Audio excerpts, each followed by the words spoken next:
Surat crime branch દ્વારા મૌલવીની ધરપકડ કેસમાં ખુલાસો થયો છે। મૌલવીના વોટ્સઅપની તપાસમાં પાકિસ્તાનના ડોગર નામના વ્યક્તિ સાથેની ચેટ મળી આવી છે। મૌલવી મોહમ્મદ અલી નેપાળથી પાકિસ્તાનના ડોગર નામના શખ્સને મળવા ગયાની શક્યતા છે। મોહમ્મદ અલીનું નેપાળની બેંકમાં ખાતું હોવાનો ખુલાસો થયો। બેંક ખાતામાં પાકિસ્તાનથી ફંડિંગ થયાની આશંકાએ તપાસ શરૂ કરી છે। પોલીસે નેપાળના બેંક ખાતાની તપાસ માટેની કાર્યવાહી હાથ ધરી છે। મોહમ્મદ અલી પાકિસ્તાનના ડોગર નામના શખ્સ સાથે પહેલા સંપર્કમાં આવ્યો હતો। ડોગરે ભારતમાં સ્લીપર સેલને વર્ષ 2020થી એક્ટિવ કર્યાની આશંકા અત્યારે વ્યક્ત કરવામાં આવી રહી છે। સંવાદદાતા ધ્રુવ વધુ વિગતો સાથે જોડાયેલા છે। ધ્રુવ, સુરતમાં ક્રાઇમ બ્રાન્ચ દ્વારા મૌલવીની ધરપકડ કેસમાં નવા ખુલાસાઓ થઈ રહ્યા છે। શું નવો ખુલાસો થયો?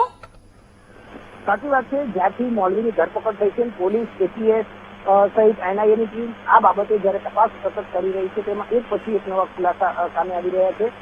મૌલવીની ધરપકડમાં તેની તપાસ કરતા સુરત ક્રાઇમ બ્રાન્ચ પોલીસે નેપાળની પણ નાગરિકતા ધરાવનાર અને ભારતની મુઝફ્ફરપુરની પણ નાગરિકતા ધરાવનાર એવો મોહમ્મદ અલીની ધરપકડ કરી હતી। બંને જગ્યાના તેની પાસેથી નાગરિકતા હોવાના પુરાવા પણ મળ્યા હતા, જેને લઈને પોલીસે હવે આ જે મોહમ્મદ અલી છે તેના નેપાળ સાથેના કનેક્શનમાં તપાસ હાથ ધરી હતી।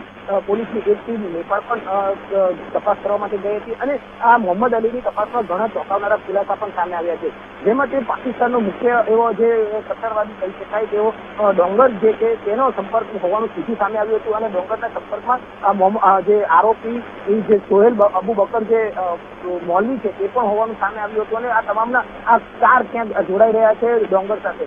આ ડોંગર